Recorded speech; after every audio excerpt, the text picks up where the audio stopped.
उत्तर प्रदेश में एक पार्टी है जिसका नाम है बहुजन समाज पार्टी यानी बीएसपी। और बीएसपी के अध्यक्ष हैं मायावती, जिनको आमतौर पे लोग बहन जी कहते हैं। अब बहन जी ने आने वाले लोकसभा चुनाव में दावा कर दिया है कि वो अकेले चुनाव मैदान में उतरेंगी।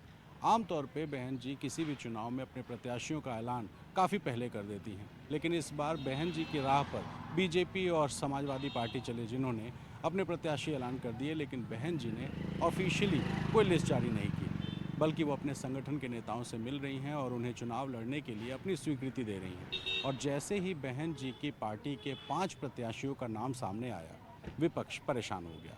दरअसल ये मामला क्या है, अब ये समझाते हैं। आने वाले लोकसभा चुनाव में दो अलायंसेस में लड़ाई चल रही है, एनडीए और इंडिया। और इन दोनों अलायंसेस से अलग मायावती ने अकेले चुनाव लड़ने की घोषणा की है।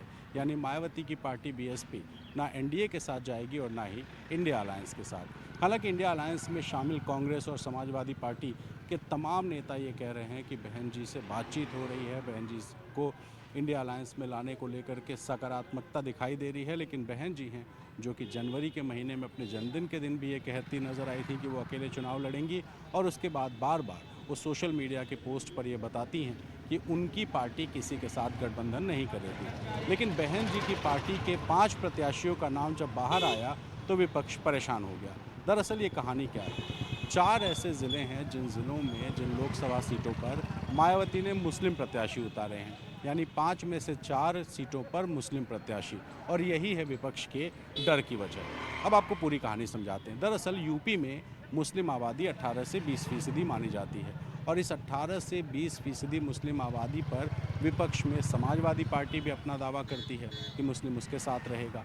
कांग्रेस भी ये उम्मीद जताती है कि मुस्लिम उसके साथ जाएगा, और मायावती, जिन्होंने 2007 में मुस्लिम और दलित और ब्राह्मणों को जोड़ने का काम किया था, वो भी दावा करती हैं कि उनकी पार्टी को ही मुस्लिम वोट देगा, उन पर ही विश्वास करेगा।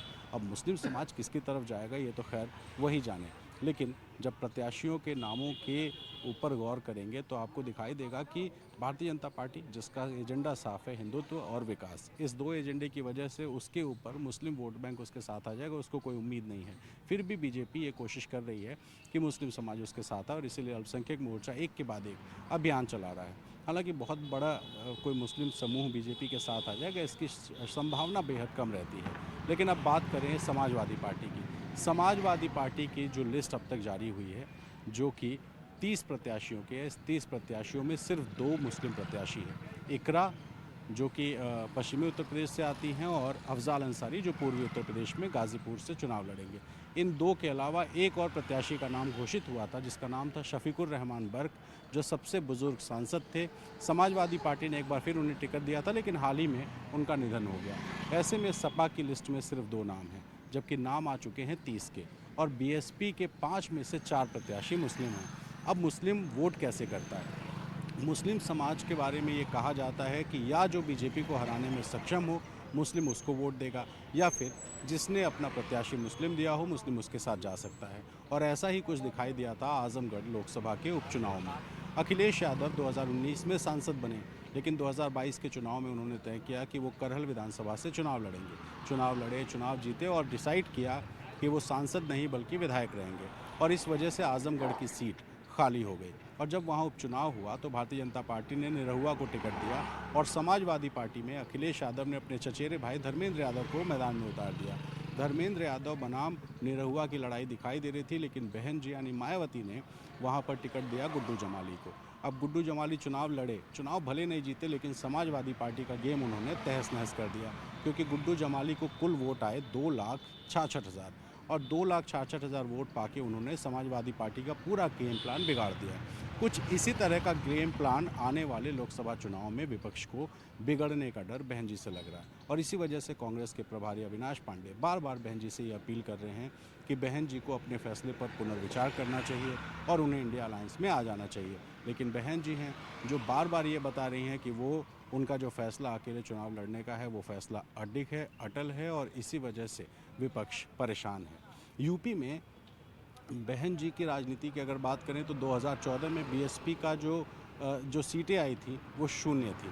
वहीं 2019 में समाजवादी पार्टी के गठबंधन की वजह से बसपा को 10 सीटें मिली। 2022 में बीएसपी की स्थिति ऐसी हुई कि सिर्फ एक विधायक विधानसभा पहुंच सका 403 में। अब 2024 के लोकसभा चुनाव में बहुजन समाज पार्टी ने तय किया है कि वो अकेले चुनाव लड़ेगी और कांग्रेस को उम्मीद है कि बहन जी उनके साथ यानी इंडिया अलायंस में आ जाएंगे। अब बहन जी क्या करेंगी ये तो खैर बहन जी जाने, लेकिन कहीं ना कहीं उनकी मुस्लिम प्रत्याशियों को ज़्यादा तरजीह देने की वजह से समाजवादी पार्टी और कांग्रेस का जो इंडिया अलायंस है यूपी में, उस अलायंस को एक बड़ा डर ज़रूर लगने लगा है और इसी वजह से कांग्रेस के तमाम नेता बहन जी को इंडिया अलायंस में लाने की कवायद कर रहे हैं, पर बहन जी हैं जो कि मानने को तैयार नहीं। अब मायावती अगर चुनाव मैदान में अकेले उतरती हैं और उन्होंने अगर विपक्ष का गेम बिगाड़ा तो निश्चित तौर पे इसका सीधा फ़ायदा भारतीय जनता पार्टी को हो सकता है। ये भी हो सकता है कि बहन जी अलायंस में चले जाएं, ये भी हो सकता है कि बहन जी अलग से ही अकेले चुनाव लड़ें। हो तो कुछ भी सकता है राजनीति में, लेकिन ये तय हो चुका है कि बहन जी की निगाह उन सीटों पर है जहां वो जीत सकती हैं और बहन जी पर निगाह बीजेपी की भी है, क्योंकि बीजेपी ये कह रही है कि अगर मायावती इंडिया अलायंस के साथ जाती हैं तो इंडिया अलायंस को कुछ वोटों का फ़ायदा हो सकता है, कुछ सीटों पे इसका असर हो सकता है। वहीं कांग्रेस भी ये मानती है कि अगर सपा के साथ साथ बसपा भी इंडिया अलायंस आ जाए तो यूपी में बीजेपी को बहुत कड़ी चुनौती दी जा सकती है। ऐसे में आने वाले लोकसभा चुनाव में अगले कुछ दिन बेहद ज़रूरी होंगे, क्योंकि मायावती अगर अपने फैसले पर अडिग रहती हैं तो निश्चित तौर पे समाजवादी पार्टी और कांग्रेस को अपना समीकरण फिर से सेट करना पड़ेगा। लखनऊ से कैमरा पर्सन राजेश गुप्ता के साथ रणवीर, एनडीटीवी इंडिया के लिए।